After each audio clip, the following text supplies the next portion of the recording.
All right, what is going on, everybody? Welcome back to another video, another NBA playoff video. This is the start of round number two.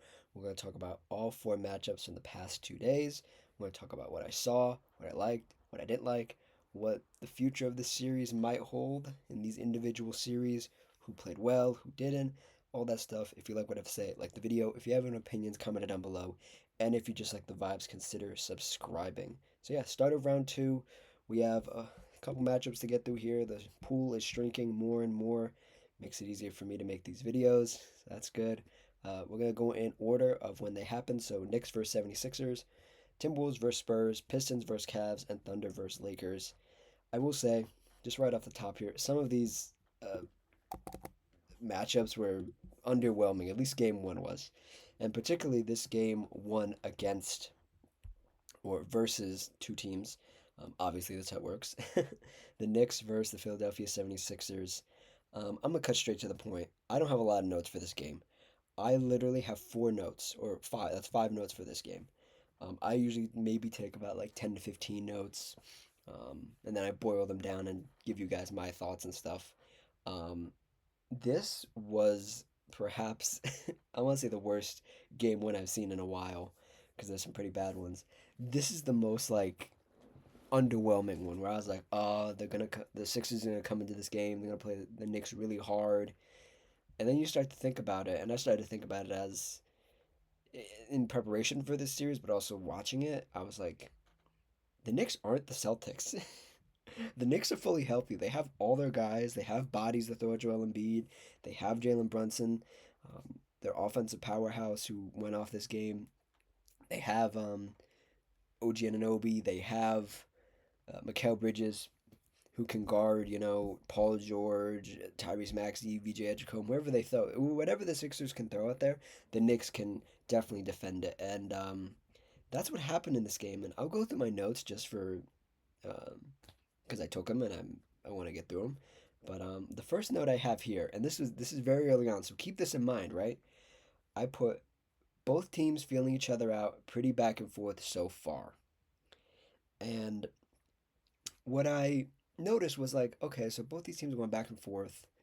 It feels like nobody really has the edge. Maybe the Knicks had a little bit of the edge, and it was a very sloppy like first quarter into the second quarter, and then Jalen Brunson happened for the Knicks. Jalen Brunson ended this game with 35 points, 12 of 18, 3 of 6 from 3, 8 of 8 from free throw, 3 assists, only 1 turnover, 2 steals, and no personal fouls. That's a pretty awesome playoff game for Jalen Brunson. A pretty standard one for your star player, I might add. And nobody else really needed to do anything else. OG Anunoby at 18, Karl-Anthony Towns at 17, Mikal Bridges at 17. Mikal finally showed up after not showing up the whole Hawks series. Congratulations, Mikal Bridges. Welcome to the playoffs. And the Knicks were up 20 at halftime. And when you go up 20 at halftime in the playoffs, I sort of like tune out your game. Like I'll still have it on. I might just mute it and just have it on, like do something else on my laptop, prepare to do another video for you guys. Think of other ideas to do for the channel, or just like play a video game in the background, one that I can pause, and if the game gets close, I can watch the game again. This game did not need to be watched in in the second half. I did watch it a little bit, just to see how hot Jalen Brunson would get. Jalen Brunson, top left of your screen there, and he got very hot, and they got nothing for Jalen Brunson. I truly don't know what they're gonna do for Jalen Brunson. I don't know. Tyrese Maxey isn't a great defender. I mean, maybe you throw some size on him and Kelly Oubre. VJ Edgecombe, he's a rookie. I don't want to do that. I don't want to throw him out there. To be fair, Coach Nick Nurse did throw like guys like Dalen Terry, Justin Edwards, Quentin Grimes out there to try to do something, at least a little bit of offense and some defense on Jalen Brunson. It did help. It didn't do anything, and I really don't know how the Sixers are going to. I want to recover from this because obviously they will. I don't think they'll get swept. I think they'll at least get one game in like um, Philly or something. I don't think they'll get one in New York, but they'll definitely get one in Philly. And I, I, I think maybe you have to consult or maybe think about, going to like a zone, going to like a 2-3, a 3-2 zone, perhaps, maybe digging through the files of this season and seeing what teams defended Jalen Brunson really well. Because what you did this game, this first game, don't do it again. Don't. Yeah, don't do it again. It was awful. It was awful. And my last note here for this game is, well, I can't really detail how bad this game was for Philly. The New York Knicks, just a better team this game, and just a better team this matchup, perhaps. I mean, there's gonna be a game where it's the opposite, where Tyrese Maxey has a really good game. VJ Edgecombe has a really good game. We'll get to Joel Embiid in a minute here. There's some news about him. Or Paul George has a really good game. But I never thought Philly could win this series. I just thought maybe the first game would be better, and maybe I'm overreacting. But I think that's the point of these videos is to sort of overreact and say, they don't have. There's no. There's no Jalen Brunson stopper. There just isn't on this team. And credit to the Sixers. I mean, all their starters were in double digits. They were low double digits, except Paul George. He had 17. Joel Embiid had 14 points, 4 rebounds, played 25 minutes. Kelly Oubre 12 points, 27 minutes. Tyrese Maxey 13 points, 27 minutes. Not a great game. VJ has come 12 points. Off the bench, he didn't really get much. I mean, Justin Edwards got close to 10. He had 8, 2 of 4 from 3, so maybe there's something there. Andre Drummond just didn't do anything. He was just out there doing cardio. And then for the Knicks, they got a little bit of everything from everybody. Um, their 3-point shot wasn't the best, but I mean, when the opposite team shoots 37% and you shoot 51, that's how you win the game. And I encourage you all to go watch the highlights for this game because it was a vintage, or I shouldn't say vintage, it was a prime time Jalen Brunson game. So really good game for him. And the news that came down today, and I'm glad I wait to do these videos because you get news like this that pops up um, in my feed, is that this is from ESPN Shams Charania. Philadelphia 76ers star Joel Embiid has been ruled out for game 2 tonight against the New York Knicks due to ankle and hip injuries, sources tell ESPN. So no Joel Embiid, um, game 2 in New York. Um, this team did look at points better in their first round matchup against the Celtics without Joel Embiid, so maybe they can recapture some of that. My hopes aren't high for that, but Joel Embiid, I've sat up here and throughout the course of this channel, I think I've sort of reconciled like Joel Embiid's never gonna get back to where he was, and that's okay. But what you can admire about Joel Embiid is when he does play, he plays at least well, and then he always tries to be out there for his guys. So if his ankle and hip is hurting him that bad, I don't I don't he might not. There is going to be some leeway between this game too. That's going to happen, I believe, tonight or tomorrow, and then their trip to Philly, which isn't really a trip. You could take like the train down there from New York to Philly. Um, but if it's hurting Joel Embiid that bad, it might not be a good sign because if it's both, if it was just like the ankle or the hip, cool. If it's things that are starting to compound, plus the appendectomy that he had recently, uh, Joel Embiid is never going to get a full healthy playoff run, and we knew that, and that happened. He was out. He missed the first couple games of the Celtics series, so here we are again, questioning Joel Embiid whether he's going to be back to help his team. And for what it's worth, and no disrespect, he didn't help his team in this first game. he he just didn't. He didn't. So yeah, that's it. 76ers lost this game, 98, and the New York Knicks had 137 points in the Garden. There was some stat that I saw like that was like the most points they scored in like I don't know some stat like that, some obscure stat. Moving on to a much more enjoyable game. Um, let's put it that way. I joined this Minnesota Timberwolves versus San Antonio Spurs. This is the What matchup is this? Pardon me. I should tell you guys the matchup that we're looking at here. This is the 6-2 matchup. So the 6 seed versus the 2 seed. The other game was the 3 seed versus 7 seed. Knicks versus 76ers. So 6 versus the 2. Um, Much more interesting game. I joined this game about like halfway through the second quarter because I was watching Jalen Brunson do his thing. It was very enjoyable. Had to cleanse my soul, my eyes from the 76ers and just watch Jalen Brunson go at it. And I got to clean my eyes watching this game as well. Um, let's just go through the notes here. Let's get through it. Um, well, like I said, I joined halfway through like the second quarter, and I put still tight Spurs on a run to almost tie it up. I believe at this juncture they did tie it up eventually. This was in the second quarter. Um, this is my one Julius Randle dig. This is my one Julius Randle gripe. Is you're gonna get a lot of these throughout this series, depending how long it goes. My Julius Randle gripe this this game in particular was Julius absolutely infuriating, not looking to the corner when Naz Reid was sitting for a full shot clock possession, ends up getting stuffed by Wemby twice. So picture this. I'm gonna try to describe this to you. So Julius Randle, right, standing at the top of the key, right, not top of the key, top of the 3 point line, right. He has the ball. He's doing his little up fake, like best Carmelo Anthony, like impression or whatever, and then he shoots like a stupid jumper. I think it was, misses it. He gets down there. Oh no, yeah, he shot the jumper or whatever the case. He got the layup.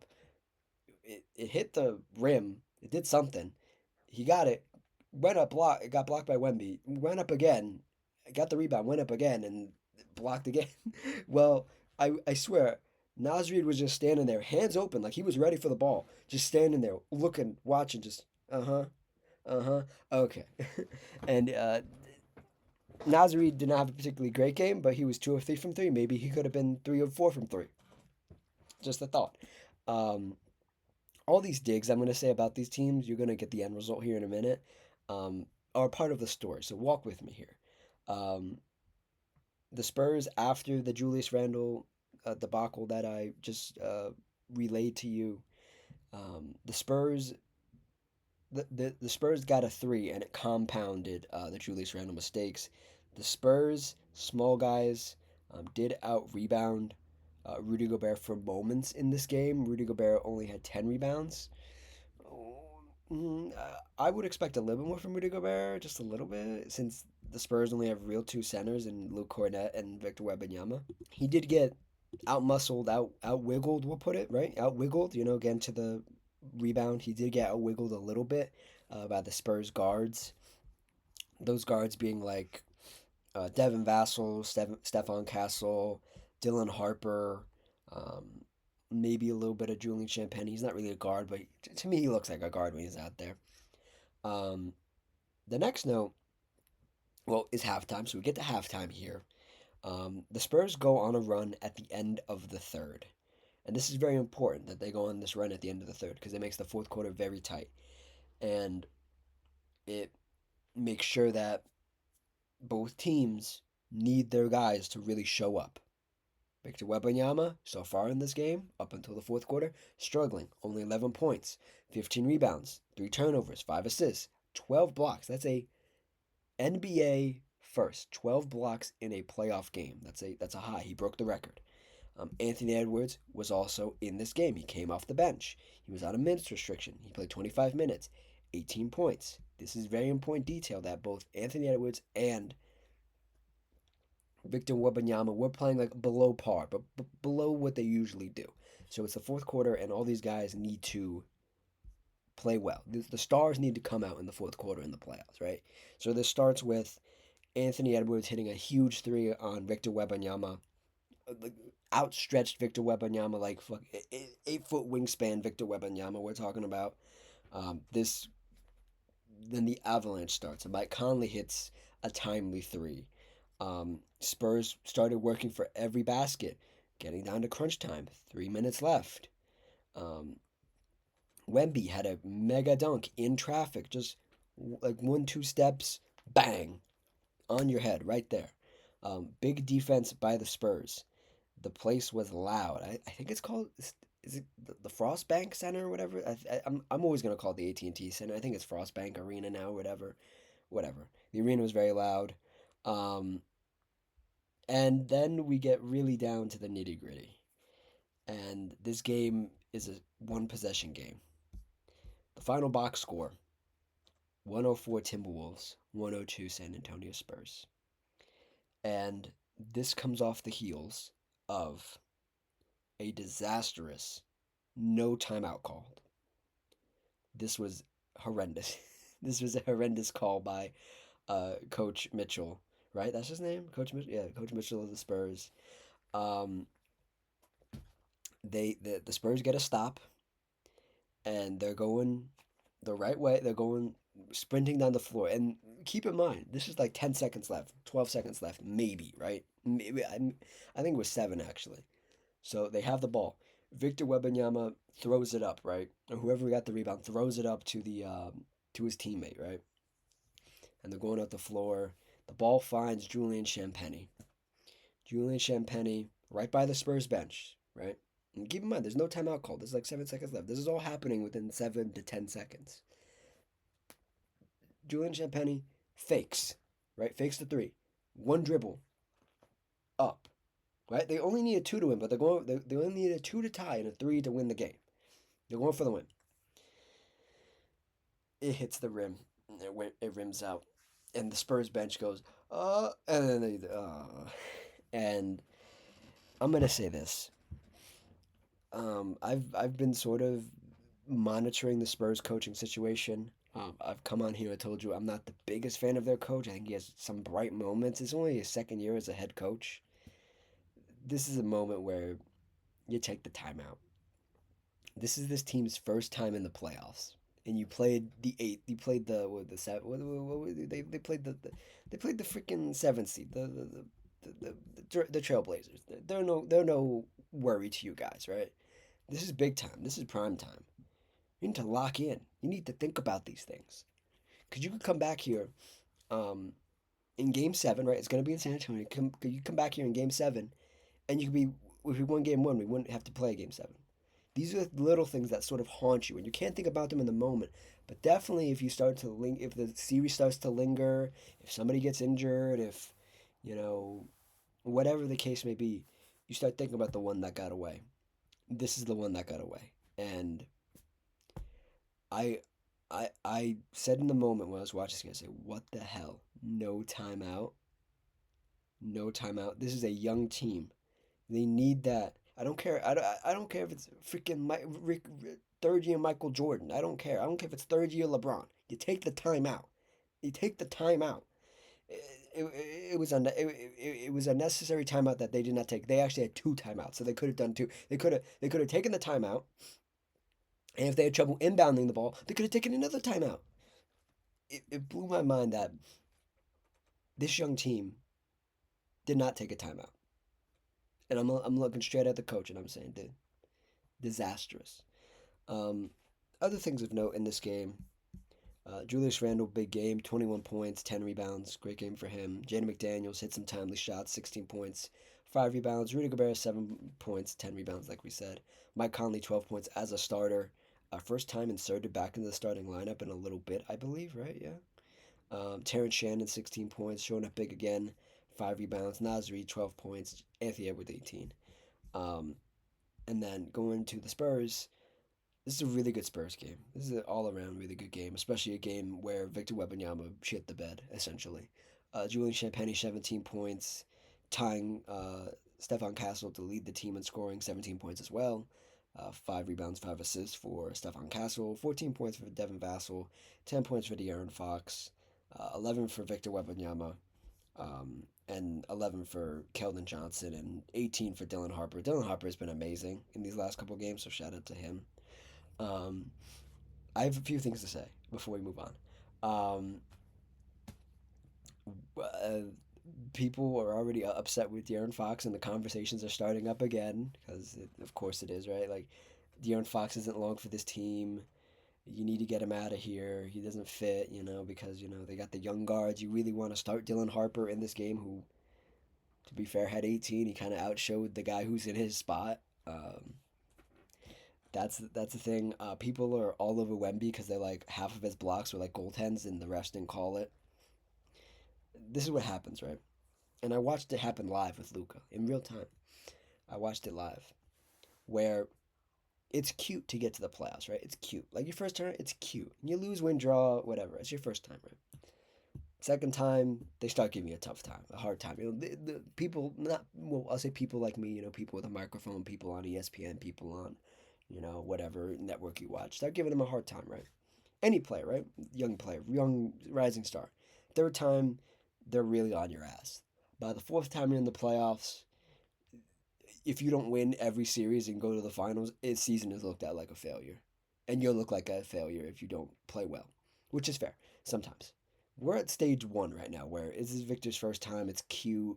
Maybe they're being a little harsh on him. Maybe people aren't being 100% truthful. They're just trying to like dig at him no matter what.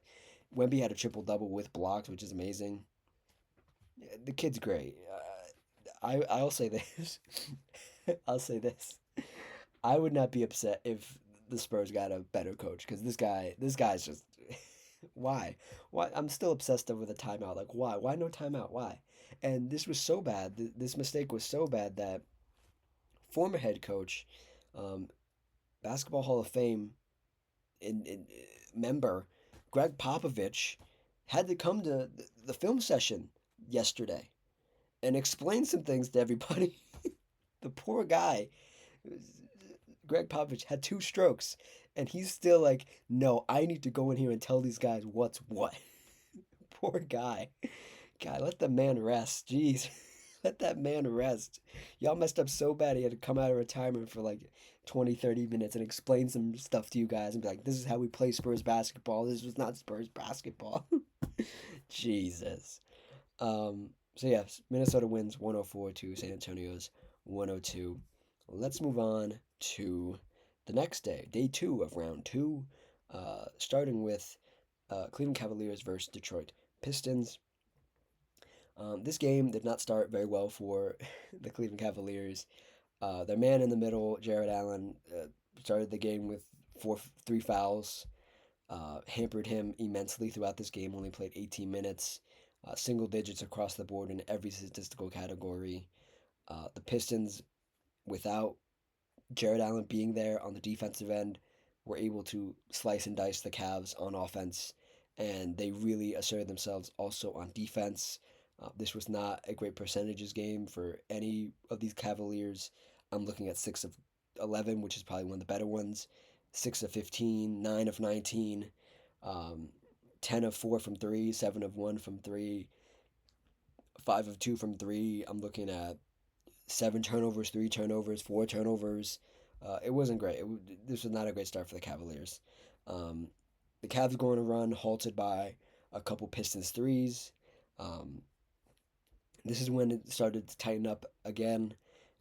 The Cavaliers sort of found something there, and that's when you got guys like Donovan Mitchell who ended the game with 23. James Harden actually had a pretty decent game, 22 points, 7 assists, 8 rebounds. Pretty average James Harden playoff game, if you ask me. And the 7 turnovers didn't help, so there's that. Um, Dennis Schroeder for the Cavs weirdly like just stood over Duncan Robinson after he hit a three for like no reason. Just decided to stand over him. Sure. And then for the rest of this game, it was pretty back and forth.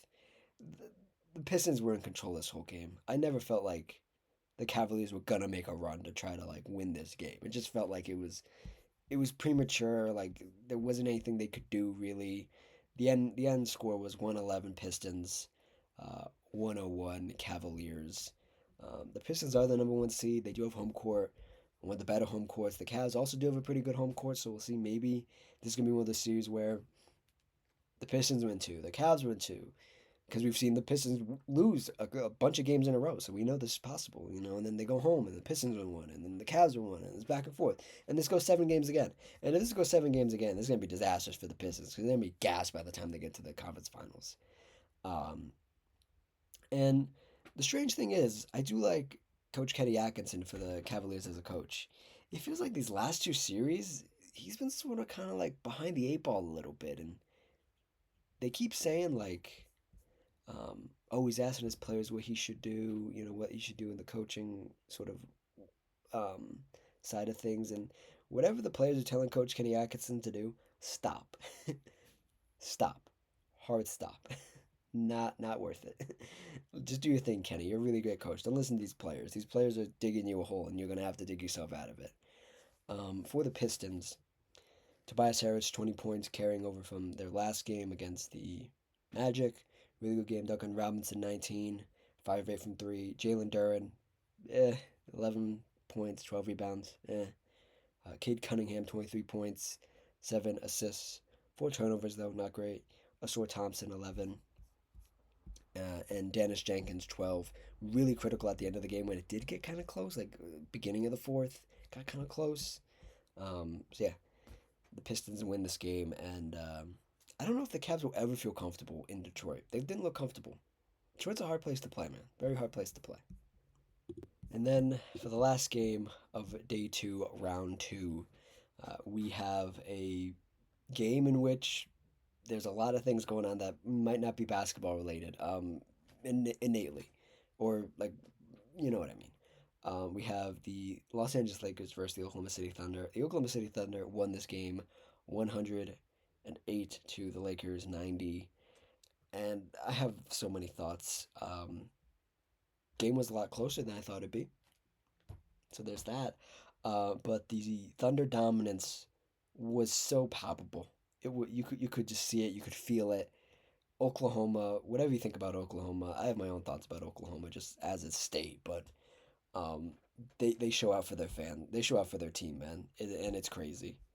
It's one of the better places to play in the league, and this young Thunder team has curated that fan base, which is great. The notes I have are very few. The one obviously I already said was the game was pretty close. When I tuned into this game, it was pretty close, and it looked like maybe the Lakers could do a little something. Um, and then the first note I have is Jared Vanderbilt. His hand just explodes. You can kind of see it bottom left, number 7, Chet Holmgren, and you could see right there in the same picture, Jared Vanderbilt right there. I had to crop it out a little bit.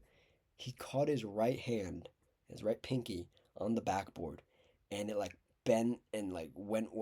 It was not good, and he buckled over in pain right near the Thunder bench, and the Thunder players went, "Oh, oh," and they all looked away because it was nasty. It was nasty. It was not good. So yeah, that's what I mean by his hand exploded. And Jared Vanderbilt's a tough guy, so it must have hurt. He must have like I don't want to say I don't know anything. We don't have an update, but it feels like maybe got some ligaments too, because you don't react like that when you just like sprain your finger or like crack it. No, he like bent it like 3 different directions. Awful. He was having a pretty decent game as well. Well, 2 points in 8 minutes in 6 minutes. So you do what you want to do with that information. Um, my note after halftime as well is the Lakers were keeping it close. And they only kept it so close because of LeBron, because of some of these other guys. Rui had an okay game. DeAndre Ayton, okay enough. I mean, maybe not visually, but like he had 10 points, 12 rebounds. I mean, that's all you can ask for. Marcus Smart, 12. Although the numbers don't say it, Jackson Hayes has some really good moments in this first game. We'll see what happens in the next couple games. Um, but the main guy that is drawing a lot of attention now, because it is indeed a contract year for him as well. So these playoff games mean a lot to him and mean a lot to his future getting paid and maybe his future in LA as well. Is Austin Reeves, bottom right of your screen, right there. Um, Austin, where do I start? I saw a video, and if I can find it, I'll link it down below. It's this guy dissecting Austin Reeves. His game, his play style, all that, right? Um, and he said it beautifully. Austin Reeves is there in the regular season. He's a really great player in the regular season. Every year around this time, just disappears. And you just have to take it as a matter of fact now that Austin Reeves is not going to be. He's your third best scorer, and then when you bring him up to your second best scorer because Luke is injured for the Lakers, it doesn't. He can't move up. He can't move up a spot. He just can't. He has to be number 3, and when he's number 3, he looks halfway decent. And when he's number 2, he looks okay. But in a playoff series, when teams can shrink the floor, that's what this Oklahoma City Thunder team was doing to LeBron James. So if they can shrink the floor on LeBron, they can definitely do it to Austin Reeves. And Austin had an awful game, 8 points, um, 3 of 6 field goal, 0 of 5 from three. I had hopes that maybe after the Rockets series where he played the first game, it was really bad, and then the second was it was decent, and then this one would be better. No, that did not happen. That did not happen. And LeBron, 41 years old, can only get it so close. I mean, this isn't an embarrassing score to be beaten by at all. 18 points, not embarrassing. But man, he can only do so much with so little. I mean, like Rui, DeAndre, and Marcus, they tried. Then you got Austin Reeves 8. That's not good enough. Um, and yeah, uh, Oklahoma just enforcing their will. I mean, defensively, offensively, when they choose to go on runs, they do, and nobody can stop them. And my hope, and I thought this after we wrapped up these like last 2 days of games, I was like, I hope the Spurs can win and they can play the Thunder because that's our only chance of the Thunder not repeating. That's our only chance. I like the Timberwolves. I think the Timberwolves have a very likely chance to be the winner of the other series on the side on the bottom side of the Western Conference matchups. I'm not sure they can take on Oklahoma though. With Ant being compromised, with them not having Dante, with Rudy Gobert having a restoration era for himself. Rudy Gobert is not doing anything against Oklahoma City Thunder team. So my hope is that the Spurs can win, even though the Timberwolves team deserves to have won their first game. And what I saw versus Lakers versus Oklahoma made me dread the Oklahoma City Thunder facing anybody else besides the Spurs. So yeah, my other note here is just LeBron throwing up BS. He was throwing up some weird shots in an attempt to keep the game close, which he did. So I can credit. But yeah, that's it. That's the video.